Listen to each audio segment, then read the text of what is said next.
Welcome back ناظرین. حسن خان صاحب سے میں یہ پوچھنا چاہتا ہوں کہ کیا وزیر اعظم اپنے آپ کو بالکل اسی طریقے سے پیش کریں گے جے آئی ٹی کے اندر جس طرح باقی ملزمان پیش کرتے ہیں؟ ابھی بلکہ ہم بریک میں یہ بھی بات کر رہے تھے کہ وہ ملزم ہے یا مجرم ہے. نہیں وہ تو ڈیفینیٹلی جس طرح درانی صاحب نے بھی اور آپ نے کہا کہ ابھی تک صرف الزام ہے, کچھ ثابت نہیں ہو چکے. یہی اسی وجہ سے تو عدالت نے کہا کہ فردر پروب ہونی چاہیے. میرے خیال میں میرا اپنا صحیح کہتے ہیں نا کہ اخلاقی طور پہ جو ہے وہ کوئی جواز نہیں رہتا کہ آپ ملزم کے کٹہرے میں آگے کھڑے ہوئے ہیں. دیکھیں یہ میرے خیال میں تھوڑا سا ہمیں اپنے حالات کو بھی, ہم اکثر اپنے ملک کو کمپیئر کرتے ہیں برطانیہ کے ساتھ, امریکہ کے ساتھ, کوئی کینیڈا کے ساتھ, جس کے دل میں جو چیز آئے کوئی جو ہے خلفائے راشدین کی مثالیں دیتے ہیں. میرے خیال میں ہمیں تھوڑا سا ریئلسٹک ہونا پڑے گا. اپنی معروضی حالات کو دیکھ کے ہم نے انالیسس بھی کرنی ہوگی اور ہم نے کچھ ایکسپیکٹیشن بھی رکھنی ہوگی. پہلی بات میں بتاؤں, یہ جے آئی ٹی ہے یا جو چیز ہے نا, اس ویسٹیج آف ٹائم, یہ قوم کے ساتھ, یہ اس ریاست کے ساتھ, اور میرے خیال میں مجھے تو بالکل میں آج سے کہتا ہوں اس کا کوئی رجحان نہیں ہے. نمبر 1. نمبر 2, دیکھیں عدالت نے 1 نومبر سے کیس شروع کیا تھا اور آج جو ہے میرے خیال میں 7-8 مہینے ہو گئے.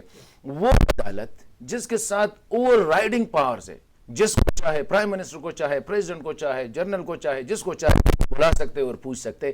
یا بابا جب اپنے قوم کے 7-8 مہینے خود ضائع کیے, اینڈ آف دا ڈے کیا نکلا؟ کودا پہاڑ اور نکلا چوہا بھی نہیں. اینڈ آف دا ڈے کہتے ہیں جی آپ کریں. جب آپ نے کرنا تھا تو دوسرے ہیئرنگ پہ کرتے تھے. اس کے اوپر تو ابھی تو معاملہ چل رہا ہے, اس کے اوپر ذاتی رائے ہے. ہم اداروں کا احترام کرتے ہیں اور ہمیں کرنا بھی چاہیے. دیکھیں ڈیفینیٹلی میں یہ نہیں کہہ رہا ہوں, لیکن ملک کا وزیر اعظم ہے اور اس کے خلاف کوئی کیس چل رہا ہے, اداروں سے زیادہ یہ ملک ہوگا تو ادارے ہوں گے, بالکل ٹھیک ہے. لیکن یہ کہ آپ اس طرح سے بھی تو نہیں کر سکتے نا کہ ایسا آپ ویک اس کے بارے میں اناؤنس کر دیتے فیصلہ, وہ بھی مناسب نہیں تھا. اگر تحقیقات جے آئی ٹی کر رہی ہے تو میرا خیال ہے کہ اس کو کر لینی چاہیے تاکہ دودھ کا دودھ اور پانی کا پانی ہو جائے. میں تو یہ نہیں کہہ رہا ہوں کہ نہیں کرنی ہے, اور یہ ایک ہسٹری بنے گی اگر جو ہے وہ ساری چیزیں قوم کے سامنے آ جائیں, ملک کے سامنے. میں آپ کو کہتا ہوں یہ بازو ہمارے آزمائے ہوئے ہیں. یہ ادارے عدالت سے لے کر نیچے کانسٹیبل تک یہ سارے آزمائے ہوئے ہیں. اس میں سے جو نکلے گا ویسٹیج آف ٹائم, آپ بھی اپنا وقت ضائع کر رہے ہیں, میڈیا والے بھی کر رہے ہیں, ججز بھی کر رہے ہیں, سارا اینڈ آف دا ڈے کیا ہونا ہے؟ کچھ بھی نہیں ہوگا. میں یہ بتائیے درانی صاحب اس کا ایک پولیٹیکل, اس کی ایک مطلب ایک ایکسپیرینس ہے, ایک مطلب انوالو رہے ہیں, منسٹر رہے ہیں. یہ اپنا جو not as a Peoples Party, leader of the Peoples Party, یہ انالیسس کرے. اس نے اداروں کو دیکھا ہے, اس نے اسی طرح کئی جے آئی ٹیز بھی بنے ہیں, کئی کمیشن بھی بنے ہیں, کئی جوڈیشل کمیشن بھی بنے ہیں.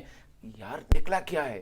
یہ جو اس وقت ہم نے قوم کو جس ہیجانی کیفیت میں مبتلا کیا ہے, کچھ لوگوں کو خوش کرنے کے لیے کیا ہے. لیکن میں اختلاف رکھتا ہوں اس لیے اختلاف رکھتا ہوں کہ اگر ایک معاملہ وہ ایک الگ بات, وہ ساری ایک الگ بات ہے, لیکن وہ ایک الگ بات ہے. اور اگر کسی کو سپریم کورٹ کے فیصلے پہ اعتراض ہے تو بڑا آسان سا حل ہے کہ آپ اس کے اوپر جو ہے درخواست دیں اور آپ اس کے اوپر دوبارہ سے اس کا ریویو فائل کر لیں. وہ اتنا بڑا جو ہے وہ مسئلہ نہیں ہے. درانی صاحب آپ اس حوالے سے کیا کہیں گے؟ جے آئی ٹی بن رہی ہے اور تحقیقات ہو رہی ہیں, ملک کا وزیر اعظم کٹہرے میں کھڑا ہوگا. 5 ججوں نے, معزز عدالت عظمیٰ کے 5 ججوں نے فیصلہ دے دیا. اپنے اس فیصلے میں سے انہوں نے جو 2 ججز ہیں انہوں نے اس کو آدھے حصے تک, یہاں تک وزیر اعظم کو انہوں نے مجرم قرار دیا. وزیر اعظم گوڈے سے نیچے 2 پورشن پر نیچے جو ہے نا وہ ملزم کھڑے ہیں. اوپر سے آدھا حصے سے زیادہ جو ہے وہ اس کی طاقت اور پوزیشن, کیونکہ جو سینئر جو جج ہیں وہ بحیثیت مجرم کے اس کو ڈکلیئر کر چکے. اب رہتا یہ ہے کہ کیا پاکستان کا وزیر اعظم مجرم ہو یا ملزم ہو؟ کیا آج کے وزیر اعظم پر کوئی ایسا کوئی نقطہ ہے کہ جس میں سے ہم اس کو گرفت میں لا سکیں گے؟ میرے خیال میں اس کو وہ گرفت میں نہیں دینا چاہتے ہیں اور رکھنا بھی کوئی نہیں چاہتا اس کو.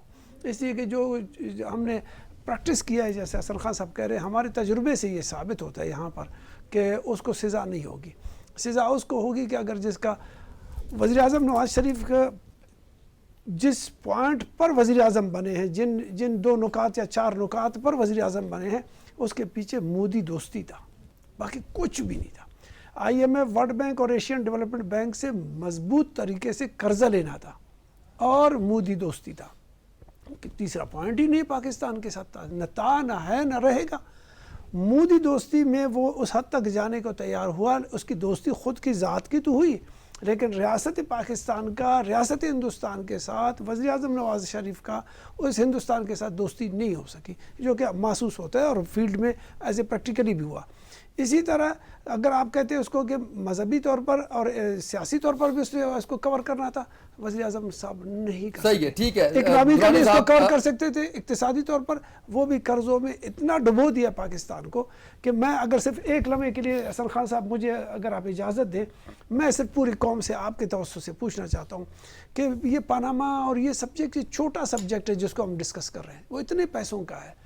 اس وقت جو پاکستان میں تباہی مچا چکا ہے، آپ کا جو اس وقت اس بجٹ میں جو بھی آ رہا ہے، اقتصادی طور پر پاکستان نے کتنا بجٹ ہے اس کا جو کمائی کیا ہے، جو اس کے اخراجات ہے وہ کیا ہے، پاکستان کا بجٹ جو گیپ ہے ٹوٹل، اس گیپ کو دیکھنا ہے۔ جو بہت بڑا گیپ اس وقت آپ کو یہ چھوڑ کے جا رہا ہے اور دکھا کر کے جا رہا ہے، یہ خسارے کا میں بجٹ نہیں کہوں گا، لیکن میں ابھی سے آپ کو کہہ رہا ہوں کہ میں پیپلز پارٹی کا میں منسٹر رہ چکا ہوں، میں اس کو انڈسٹری منسٹر کی حیثیت سے دیکھ رہا ہوں کہ پاکستان کا بجٹ خسارے کا نہیں ہے، لیکن اتنا بڑا گیپ جو پولیٹیکل موٹیویٹڈ قسم کے پروجیکٹس اس وقت سیاستدان لے کے آ رہے ہیں، چاہے میری پارٹی ہو، سنو ایک لفظ، چاہے میری پارٹی ہو، میرے صوبے میں بھی حکومت ہے، چاہے مرکز کی کسی بھی حکومت ہو، اس وقت پولیٹیکل موٹیویٹڈ قسم کے جو پروجیکٹس پاکستان میں آ رہے ہیں، یہ پاکستان کے بنیادی اساس یعنی پاکستان کی مملکت کو ہلا رہے ہیں۔ نہیں آنا چاہیے کسی قسم کا پولیٹیکل موٹیویٹڈ۔ ہاں، لوگ کوسچن کریں گے کہ پاکستان کا بجٹ کہاں جا رہا ہے۔ بھائی ٹوٹل بجٹ آپ یقین کریں 17% صرف اور صرف ہمارا بجٹ ہے جو فوج پہ جا رہا ہے، جس میں سے آپ رد الفساد اور یہ کون سا رد الفساد کے لیے الگ سے ہے، الگ سے نہیں سب اسی میں الگ سے ہے، نہیں ابھی ڈیمانڈ کیا بجٹ کے بعد ڈیمانڈ نہیں سر، میں آپ کو ٹوٹل بتا رہا ہوں، آپ کا پورا پیٹرولنگ ہے، آپ کا پورا ٹینک خریدنا ہے، جہاز خریدنا ہے، تمام چیزیں اس میں شامل ہے، 17%، جو کہ اتنے بڑی دنیا کے ساتھ جنگ کے ساتھ ہے، جو کہ میرے حساب سے پاکستان کی بجٹ اور حالات کو دیکھ کر کے فوجی ہمارا جو اس وقت بجٹ ہونا چاہیے تھا وہ بہت آگے ہونا چاہیے تھا۔ مجھے یہ بتائیں نا، آپ کہتے ہیں میری پارٹی ہے، وہ آپ اپنی پارٹی دیکھو اس وقت M N A M P A اور اس وقت ان کی تو عید کی لاٹری نکلی ہے ابھی، 170 ارب روپے انہوں نے ابھی سے ایڈوانس میں صرف انہوں نے دے دیا ہے اپنے پنجاب اس کے۔ تو ہمیں تو جو پکچر دکھائی جاتی ہے وہ یہ ہے کہ نیلم جہلم کی جب ہم اوپننگ کرتے ہیں آج تو وزیر اعظم صاحب یہ کہتے ہیں کہ ہم نے 5 سالوں میں سسٹم میں اتنی بجلی لے کر آ رہے ہیں جو 70 سالوں کے اندر سسٹم میں نہیں آئی۔ ہم یہ دیکھتے ہیں کہ پاکستان پیپلز پارٹی کھڑی ہوتی ہے تو وہ کہتی ہے کہ میں ملک کو بحرانوں سے نکالوں گی۔ اب تو یہ سیزن آ رہا ہے نا، آپ کا بھی آ رہا ہے، پی ٹی آئی کا بھی آ رہا ہے، پی ایم ایل این کا بھی آ رہا ہے، حسن خان صاحب یہ تمام جماعتیں اب صرف نعرے لگا رہی ہیں، دعوے کر رہے ہیں۔ پولیٹیکل موٹیویٹڈ کسی قسم کے پروجیکٹ کو M N A M P A senator یا کوئی بھی اگر ایڈ کر رہا ہے وہ اس ملک کے ساتھ زیادتی کر رہے ہیں، اور نواز شریف قرضے کی بنیاد پر یہ شو بازاری جو کر رہا ہے نقصان دے رہا ہے۔ آپ کے کمنٹس دیکھیں، یہ بات اس میں کوئی شک نہیں، حکومت ابھی یہ جو ہے نا آگے ایم این ایز اور ایم پی ایس کا سیزن آ رہا ہے، ایک تو مارچ میں سینٹ الیکشن ہونا ہے، اس کے لیے پیپلز پارٹی نے اپنا سٹینس لیے ہے، مسلم لیگ والے اپنا کر رہے ہیں، باقی انسٹیٹیوشن جو ہے اس میں انوالو ہے وہ بھی چاہ رہے ہیں، ہر ایک بندہ چاہ رہا ہے کہ ایک کمزور وزیر اعظم ہو، کیونکہ جب وزیر اعظم نیکسٹ الیکشن میں پاکستان مسلم لیگ جا رہی ہو تو وہ ایک ٹینٹڈ ہو، مطلب اس پہ کافی الزامات ہو، ایک ہے۔ اور میرے خیال میں آلریڈی یہ بات بھی صحیح ہے کہ پرائم منسٹر نے بدقسمتی سے صرف ایک شہر پہ فوکس کر کے، وہ بھی نہیں ہے کہ انٹائر پنجاب، مطلب ہے کہ ساؤتھ پنجاب یا سینٹر جو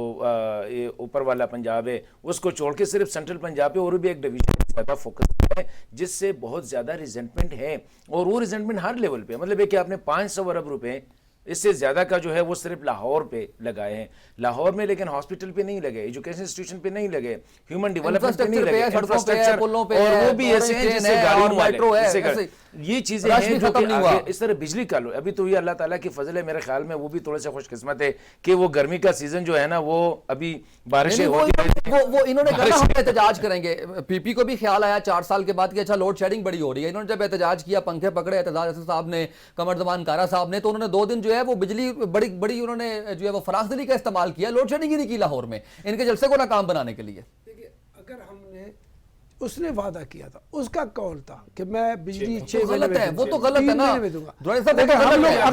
اپوزیشن کو دیکھ رہے ہیں، حسن خان صاحب مجھے کلوزنگ پہ جانا ہے، ہم تو اپوزیشن کو دیکھ رہے ہیں، انہوں نے تو وعدے کرنے تھے، کل کو یہ جب آئیں گے حکومت میں آئیں گے، یہ جب آئیں گے یہ وعدہ کر کے آئیں گے، کچھ نہ کچھ تو وعدہ کریں گے نا قوم سے، کر بھی رہے ہیں ابھی، تو ہم پھر نون لیگ سے پوچھیں گے کہ آپ اپوزیشن ہے، سے پوچھا کیوں نہیں, ان کا گریبان آپ نے کیوں نہیں پکڑا؟ گزشتہ 4 سالوں میں بدقسمتی سے پی ٹی آئی جو اسٹریٹ میں تھی وہ تو باہر پتہ نہیں کیوں کر رہی تھی. یہ پی ٹی آئی والے, پیپلز پارٹی والے جو تھے یا باقی جو تھے وہ تقریباً ہینڈ ان گلو تھے. 6 ماہ ہوئے ہم نے دیکھا کہ ان کی جانب سے کوئی آپریشن کی جا رہی ہے. تھینک یو سو مچ دورانی صاحب, بہت شکریہ. حسن خان صاحب, جنرل مصطفیٰ صاحب لاہور آفس میں ہمارے ساتھ تھے, ان کا بھی بہت شکریہ.